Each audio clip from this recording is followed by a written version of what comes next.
Interglobe Aviation Limited, Indigo, SCIT. Section 4. Charge of income tax. Aircraft credit given was not incidental to the business. Commission not chargeable to tax on revenue receipt. The receipt in the capital in nature and the credit received as assessee by the engine manufacturer for selecting the engine is aircraft would not be taxable as a business income. Okay. Assessee company is engaged in the business of operating airlines in India. Entering into the purchase agreement with the Airbus SAS, France was supplying 100 aircraft.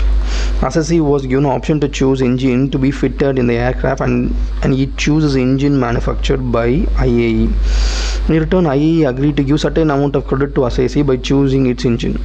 Assessing officer held that credit were revenue receipts on the ground aircraft were not purchased by Assessee but hired on lease, and the nature of credit will be changed with the change in mode of acquisition.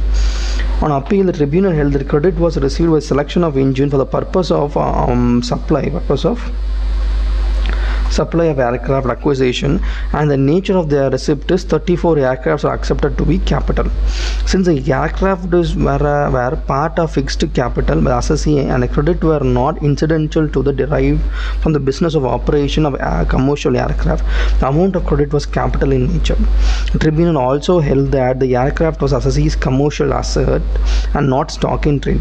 Therefore, it's no adventure in a nature of trade where aircrafts were acquired or engines were selected, and therefore the provision section 28.1 and section 28.4 would not be applicable, and credit received by the assessee from an engine manufacturer for selecting the engine would not be taxable in the business income.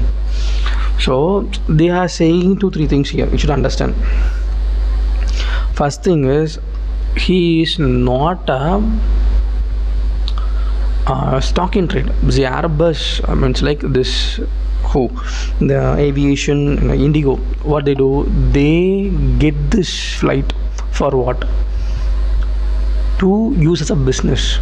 They are not going to lease this flight to someone else. So for buying this aircraft, and that aircraft certain engine should be fitted. The engine company is saying, if you select our company's engine to fit in your flights, we will give you a certain amount of commission. Yeah.